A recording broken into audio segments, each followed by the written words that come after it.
Good morning dear students. आज हम एमटीसीबी के लेक्चर में बात करने वाले हैं लोडिंग ऑफ द ट्रांसफार्मर के बारे में, ठीक है, और ग्राउंडिंग ऑफ पावर ट्रांसफार्मर। ये दो टॉपिक के बारे में आज डिस्कशन करेंगे। एक है loading of the power transformer और दूसरा है आपका grounding of the power transformer, ठीक है। ये दो चीजों में हम आज डिस्कशन करेंगे। तो सबसे पहले डिस्कस करते हैं loading of the power transformer.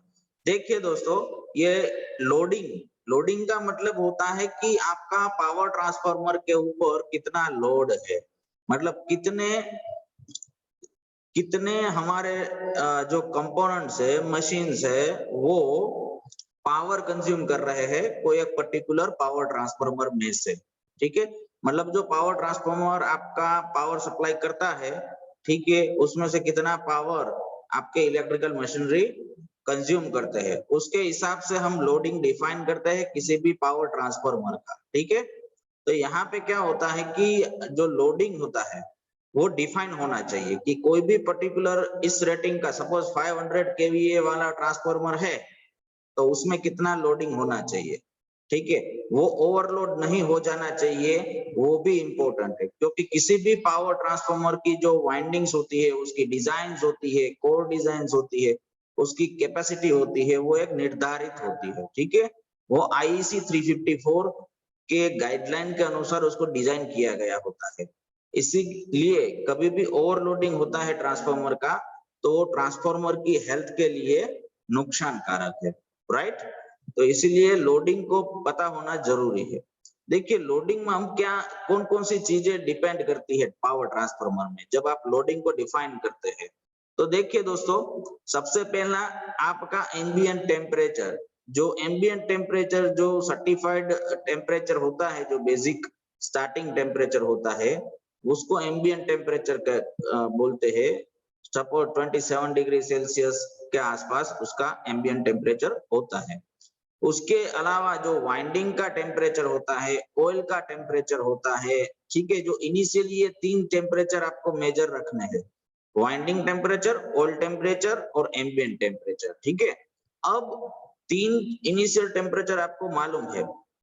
अब देखिए, लोड जैसे जैसे इंक्रीज होता जाएगा और उसका लोड एक्टिवेशन टाइम जैसे जैसे बढ़ता जाएगा, उस हिसाब से आपका ट्रांसफार्मर का वाइंडिंग टेम्परेचर चेंज होता जाएगा और आपका ऑयल टेम्परेचर चेंज होता जाएगा।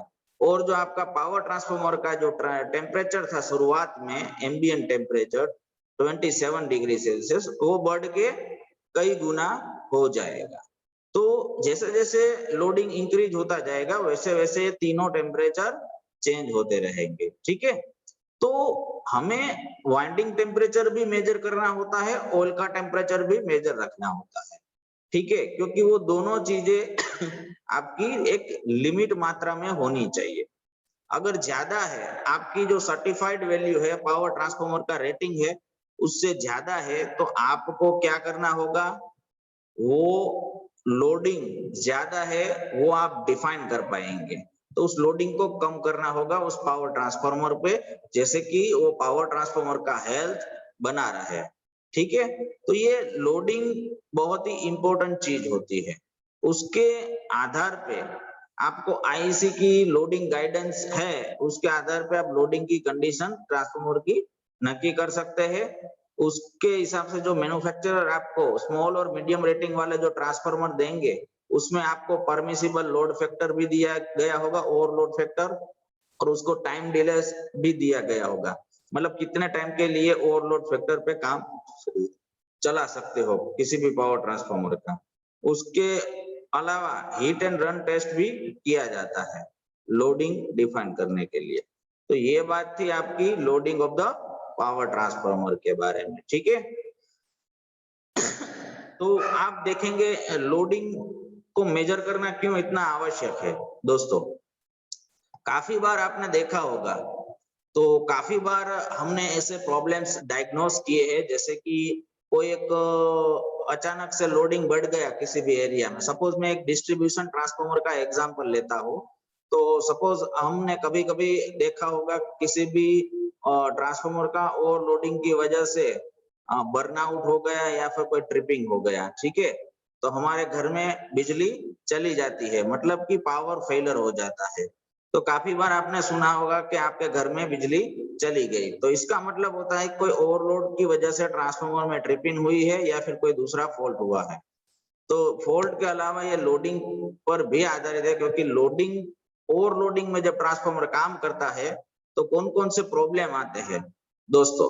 तो सबसे पहला तो उसका टेम्परेचर, वाइंडिंग का टेम्परेचर इंक्रीज होता है, ऑयल का टेम्परेचर। ऑयल का काम क्या होता है, दो चीजों में काम करता है ऑयल। एक तो ट्रांसफार्मर की इंटरनल जो वाइंडिंग है, हाई वोल्टेज वाइंडिंग है या लो वोल्टेज वाइंडिंग है, दोनों को ठंडा रखने का काम करता है, यानी कूलिंग के पर्पज। और दूसरा उसका जो इंसुलेशन प्रोवाइड करता है, यानी एक डाइलेक्ट्रिक मीडियम की तौर पे वो काम करता है ऑयल। तो देखिए ऑयल का जाहिर सी बात है, जब ओवरलोड पे काम करवाएंगे तो वाइंडिंग टेम्परेचर इंक्रीज होगा, तो उसको ठंडा रखने के लिए ये ऑयल काम करेगा। तो वाइंडिंग का जो टेम्परेचर है थोड़ा कूल होगा और वो सारा टेम्परेचर ट्रांसफर हो जाएगा आपके ऑयल में। अब देखिए ऑयल की क्वालिटी डिग्रेड होने लगेगी। दूसरी अलावा जो आपका वाइंडिंग के ऊपर जो इंसुलेशन किया होगा, पेपर इंसुलेशन, वो ब्रेक होगा, ठीक है, ज्यादा हीट की वजह से, तो वो पूरा ऑयल के अंदर गिरता है ब्रेक होके, यानी स्लज बन जाता है। तो आपकी जो ऑयल होती है उसकी क्वालिटी भी डिग्रेड होती है। उसके कारण स्लज पूरा टैंक में नीचे जमा हो जाता है, उसके कारण क्या होता है कि कूलिंग प्रॉपर नहीं हो पाती। तो इसकी वजह से ट्रांसफार्मर में फॉल्ट आते हैं। तो ये जो फॉल्ट आते हैं दोस्तों, तो आपने काफी बार देखा होगा कि ट्रांसफार्मर ट्रिपिंग हो गया है या फिर कोई वाइंडिंग फेल हो गया है, तो इसमें ओवरलोडिंग की वजह से ये चीज होती है। तो उसको रिपेयर करने के लिए आजकल क्या होता है, डिस्ट्रीब्यूशन ट्रांसफार्मर के पास आप देखोगे, किसी भी डिस्ट्रीब्यूशन ट्रांसफार्मर के पास एक मीटर लगा होगा, एनर्जी मीटर। उस मीटर के अंदर वो सारा डेटा होता है कि कितना पावर कंज्यूम हो रहा है, किस टाइम पे लोडिंग इंक्रीज हो रहा है, किस टाइम पे लोडिंग डिक्रीज हो रहा है। वो पूरा डिस्ट्रीब्यूशन ट्रांसफार्मर जो इंस्टॉल किया होता है, वहां पे वो सारी चीजें आपको मिल जाएगी। तो कोई भी जो रिपेयरिंग वर्क वाले या फिर कोई इलेक्ट्रिसिटी बोर्ड वाले जब आते हैं, तो वो डेटा वहां से भेज करके वो चेक करते हैं कि भाई इस टाइमिंग के दौरान इस ट्रांसफार्मर पे इतना लोडिंग इंक्रीज होता रहता है। तो उसके कारण आपको वहां पे क्या करना है, ध्यान देना है कि वो कौन से ओवरलोड है, ठीक है, क्या पावर फेलियर है या पावर थेफ्ट हो रहा है, मतलब चोरी हो रही है बिजली की कि नहीं, वो भी चेक करना होता है। तो ये सारी चीजें लोडिंग डिफाइन करने से आपको मिल जाएगी। तो ये बात थी आपकी loading of the power transformer, right. तो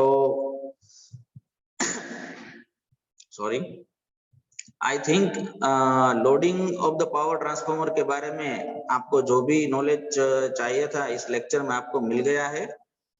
और आपको असाइनमेंट के तौर पे ये टॉपिक लिखना है, loading of the transformer, point wise लिखना है, ठीक है, सिंगल सिंगल पॉइंट्स लिखने हैं कि क्या क्या चीजें होती है ये, ओके। तो अगर कोई डाउट है तो आप मुझे कमेंट कर सकते हैं। I hope you enjoyed this session. Thank you guys. Thank you very much.